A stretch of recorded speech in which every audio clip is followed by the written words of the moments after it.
श्री गंगा जी की महिमा और उनकी उत्पत्ति। ब्राह्मण बोले, गुरुदेव, अब आप हमें कोई ऐसा तीर्थ बतलाइए जहाँ डुबकी लगाने से निश्चय ही समस्त पाप तथा दूसरे दूसरे महापातक भी नष्ट हो जाते हैं।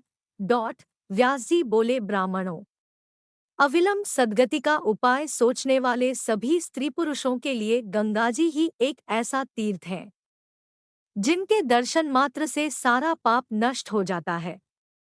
गंगाजी के नाम का स्मरण करने मात्र से पातक, कीर्तन से अतिपातक और दर्शन से भारी भारी पाप, महापातक भी नष्ट हो जाते हैं। गंगाजी में स्नान, जलपान और पितरों का तर्पण करने से महापातकों की राशि का प्रतिदिन क्षय होता रहता है। जैसे अग्नि का संसर्ग होने से रुई और सूखे तिनके क्षण भर में भस्म हो जाते हैं, उसी प्रकार गंगाजी अपने जल का स्पर्श होने पर मनुष्यों के सारे पाप एक ही क्षण में दग्ध कर देती है। जो विधिपूर्वक संकल्प वाक्य का उच्चारण करते हुए गंगाजी के जल में पितरों के उद्देश्य से पिंडदान करता है, उसे प्रतिदिन 100 यज्ञों का फल होता है। जो लोग गंगाजी के जल में अथवा तट पर आवश्यक सामग्रियों से तर्पण और पिंडदान करते हैं, उन्हें अक्षय स्वर्ग की प्राप्ति होती है। जो अकेला भी गंगाजी की यात्रा करता है, उसके पितरों की कई पीढ़ियां पवित्र हो जाती है। एकमात्र इसी महापुण्य के बल पर वह स्वयं भी तरता है और पितरों को भी तार देता है। ब्राह्मणों, गंगाजी के संपूर्ण गुण का वर्णन करने में चतुर्मुख ब्रह्माजी भी समर्थ नहीं है। इसलिए मैं भागीरथी के कुछ ही गुणों का दिग्दर्शन कराता हूँ। मुनि, सिद्ध, गंधर्व तथा अन्यान्य श्रेष्ठ देवता गंगाजी के तीर पर तपस्या करके स्वर्गलोक में स्थिर भाव से विराजमान हुए हैं। आज तक वे वहां से इस संसार में नहीं लौटे। तपस्या, बहुत से यज्ञ, नाना प्रकार के व्रत तथा पुष्कल दान करने से जो गति प्राप्त होती है, गंगाजी का सेवन करके मनुष्य उसी गति को पा लेता है। पिता पुत्र को, पत्नी प्रियम को, संबंधी अपने संबंधी को तथा अन्य सब भाई बंधु भी अपने प्रिय बंधु को छोड़ देते हैं, किंतु गंगाजी उनका परित्याग नहीं करती। जिन श्रेष्ठ मनुष्यों ने एक बार भी भक्तिपूर्वक गंगा में स्नान किया है, कल्याण में गंगा उनकी लाख पीढ़ियों का भवसागर से उद्धार कर देती है। संक्रांति, व्यतिपात, चंद्र ग्रहण, सूर्य ग्रहण और पुष्य नक्षत्र में गंगाजी में स्नान करके मनुष्य अपने कुल की करोड़ पीढ़ियों का उद्धार कर सकता है। जो मनुष्य अंतकाल में अपने हृदय में भगवान श्री विष्णु का चिंतन करते हुए उत्तरायण के शुक्ल पक्ष में दिन को गंगाजी के जल में देह त्याग करते हैं, वे धन्य हैं। जो इस प्रकार भागीरथी के शुभ जल में प्राण त्याग करते हैं, उन्हें पुनरावृत्तिरहित स्वर्ग की प्राप्ति होती है। गंगाजी में पितरों को पिंडदान तथा तिलमिश्रित जल से तर्पण करने पर वे यदि नरक में हो तो स्वर्ग में जाते हैं और स्वर्ग में हो तो मोक्ष को प्राप्त होते हैं। परस्त्री और परधन का हरण करने तथा सबसे द्रोह करने वाले पापी मनुष्यों को उत्तम गति प्रदान करने का साधन एकमात्र गंगाजी ही है। वेदशास्त्र के ज्ञान से रहित, गुरुनिंदापरायण और सदाचार शून्य मनुष्य के लिए गंगा के समान दूसरी कोई गति नहीं है।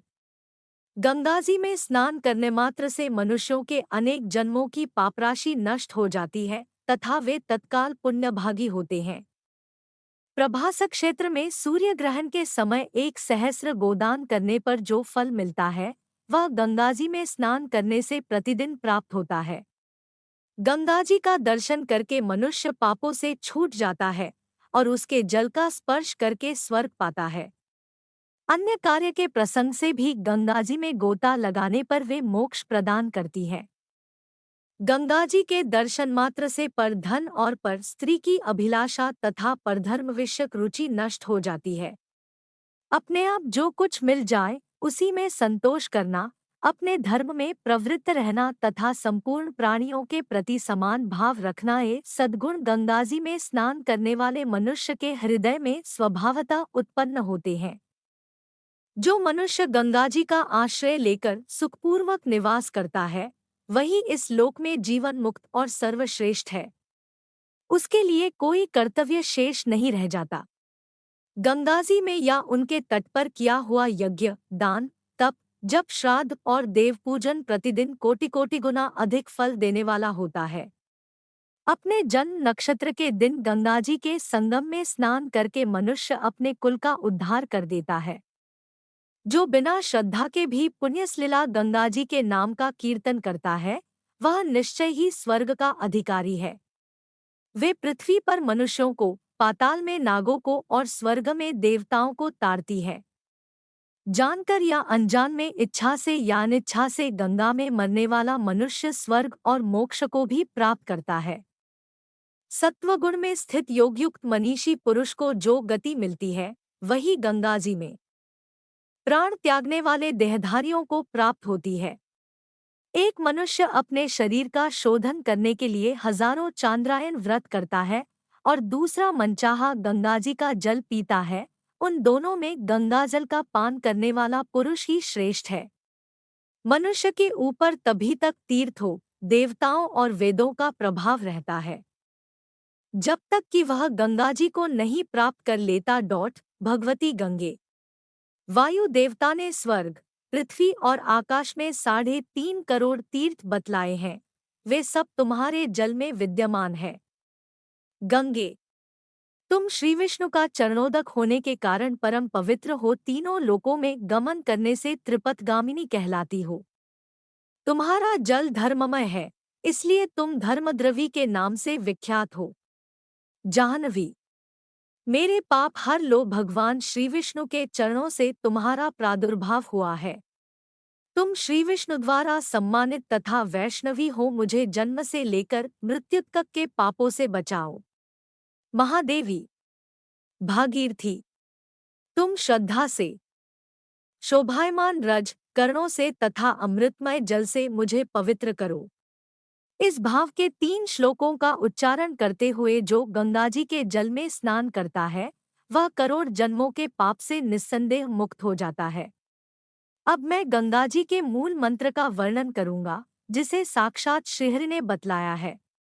उसका एक बार भी जप करके मनुष्य पवित्र हो जाता तथा श्री विष्णु के श्रीविग्रह में प्रतिष्ठित होता है।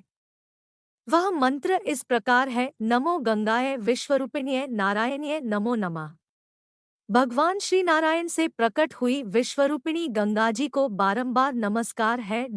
जो मनुष्य गंगातीर की मिट्टी अपने मस्तक पर धारण करता है, वह गंगा में स्नान किए बिना ही सब पापों से मुक्त हो जाता है। गंगाजी की लहरों से सटकर बहने वाली वायु यदि किसी के शरीर का स्पर्श करती है, तो वह घोर पाप से शुद्ध होकर अक्षय स्वर्ग का उपभोग करता है। मनुष्य की हड्डी जब तक गंगाजी के जल में पड़ी रहती है, उतने ही 1000 वर्षों तक वह स्वर्गलोक में प्रतिष्ठित होता है। माता पिता, बंधु बांधव, अनाथ तथा गुरुजनों की हड्डी गंगाजी में गिराने से मनुष्य कभी स्वर्ग से भ्रष्ट नहीं होता। जो मानव अपने पितरों की हड्डियों के टुकड़े बटोरकर उन्हें गंगाजी में डालने के लिए ले जाता है, वह पग पग पर अश्वमेध यज्ञ का फल प्राप्त करता है। गंगा तीर पर बसे हुए गांव, पशु पक्षी, कीड़े मकोड़े तथा चराचर सभी प्राणी धन्य है। विप्रवरों, जो गंगाजी से 1 कोस के भीतर प्राण त्याग करते हैं, वे मनुष्य देवता ही हैं। उससे बाहर के मनुष्य ही इस पृथ्वी पर मानव है। गंगा स्नान के लिए यात्रा करता हुआ यदि कोई मार्ग में ही मर जाता है, तो वह भी स्वर्ग को प्राप्त होता है। ब्राह्मणों, जो लोग गंगाजी की यात्रा करने वाले मनुष्यों को वहां का मार्ग बता देते हैं, उन्हें भी परम पुण्य की प्राप्ति होती है और वे भी गंगा स्नान का फल पा लेते हैं। जो पाखंडियों के संसर्ग से विचार शक्ति खो बैठने के कारण गंगाजी की निंदा करते हैं, वे घोर नरक में पड़ते हैं तथा वहां से फिर कभी उनका उद्धार होना कठिन है। जो सैकड़ों योजन दूर से भी गंगा गंगा कहता है, वह सब पापों से मुक्त हो श्री विष्णुलोक को प्राप्त होता है। जो मनुष्य कभी गंगाजी में स्नान के लिए नहीं गए हैं, वे अंधे और पंगु के समान है। उनका इस संसार जन्म लेना व्यर्थ है। जो गंगाजी के नाम का कीर्तन नहीं करते, वे नराधम जड़ के समान है। जो लोग बद्ध के साथ गंगाजी के महात्म्य का पठन पाठन करते हैं, वे धीर पुरुष स्वर्ग को जाते और पितरों तथा गुरुओं का उद्धार कर देते हैं। जो पुरुष गंगाजी की यात्रा करने वाले लोगों को राह खर्च के लिए अपनी शक्ति के अनुसार धन देता है, उसे भी गंगाजी में स्नान करने का फल मिलता है। दूसरे के खर्च से जाने वाले को स्नान का जितना फल मिलता है, उससे दूना फल खर्च देकर भेजने वालों को प्राप्त होता है, इच्छा से या अनिच्छा से। किसी के भेजने या दूसरे की सेवा के मिस्से भी जो परम पवित्र गंगाजी की यात्रा करता है, वह देवताओं के लोक में जाता है। ब्राह्मणों ने पूछा, व्यास जी, हमने आपके मुंह से गंगाजी के गुणों का अत्यंत पवित्र कीर्तन सुना। अब हम यह जानना चाहते हैं कि गंगाजी कैसे इस रूप में प्रकट हुई, उनका स्वरूप क्या है तथा वे क्यों अत्यंत पावन मानी जाती है। व्यास जी बोले, द्विजवरी सुनो, मैं एक परम पवित्र प्राचीन कथा सुनाता हूँ। प्राचीन काल की बात है। मुनि श्रेष्ठ नारद जी ने ब्रह्मलोक में जाकर त्रिलोक पावन ब्रह्मा जी को नमस्कार किया और पूछा, तात, आपने ऐसी कौन सी वस्तु उत्पन्न की है जो भगवान शंकर और श्री विष्णु को भी अत्यंत प्रिय हो तथा जो भूतल पर सब लोगों का हित करने के लिए अभीष्ट मानी गई हो। ब्रह्मा जी ने कहा, बेटा, पूर्व काल में सृष्टि आरंभ करते समय मैंने मूर्तिमती प्रकृति से कहा, देवी, तुम संपूर्ण लोकों का आदि कारण बनी। मैं तुमसे ही संसार की सृष्टि आरंभ करूंगा। यह सुनकर परा प्रकृति 7 स्वरूपों में अभिव्यक्त हुई गायत्री, वाग्देवी, सरस्वती, सब प्रकार के धनधान्य प्रदान करने वाली लक्ष्मी, ज्ञान विद्या स्वरूप उमादेवी, शक्ति 20 तपस्विनी और धर्म ही 7 परा प्रकृति के स्वरूप है। इनमें गायत्री संपूर्ण वेद प्रकट हुए हैं और वेद से सारे जगत की स्थिति है। स्वस्ति, स्वाहा, स्वधा और दीक्षा ये भी गायत्री से ही उत्पन्न मानी गई है। आत यज्ञ में मातृका आदि के साथ सदा ही गायत्री का उच्चारण करना चाहिए। भारती, सरस्वती सब लोगों के मुख और हृदय में स्थित है तथा वे ही समस्त शास्त्रों में धर्म का उपदेश करती है। तीसरी प्रकृति लक्ष्मी है, जिनसे वस्त्र और आभूषणों की राशि प्रकट हुई है। सुख और त्रिभुवन का राज्य भी उन्हीं की देन है, इसी से वे भगवान श्री विष्णु की प्रियतमा है।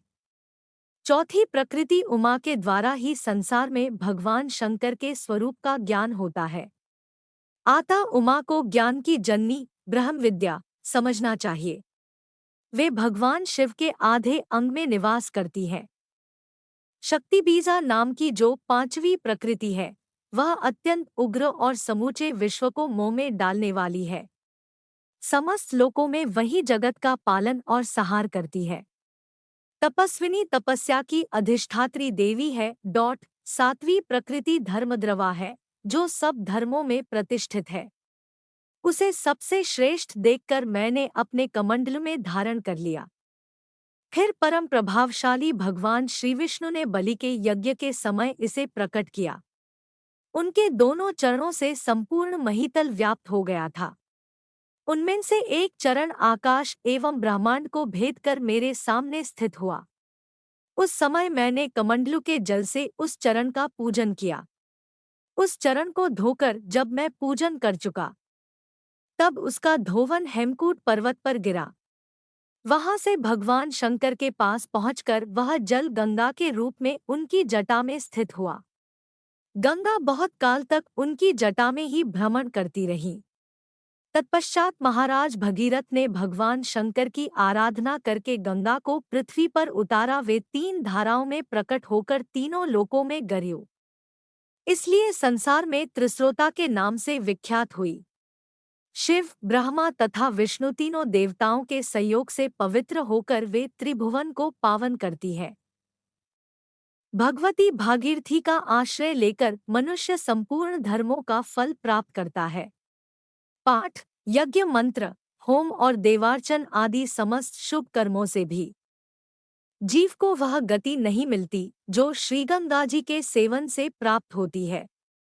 गंगा जी के सेवन से बढ़कर धर्म साधन का दूसरा कोई उपाय नहीं है।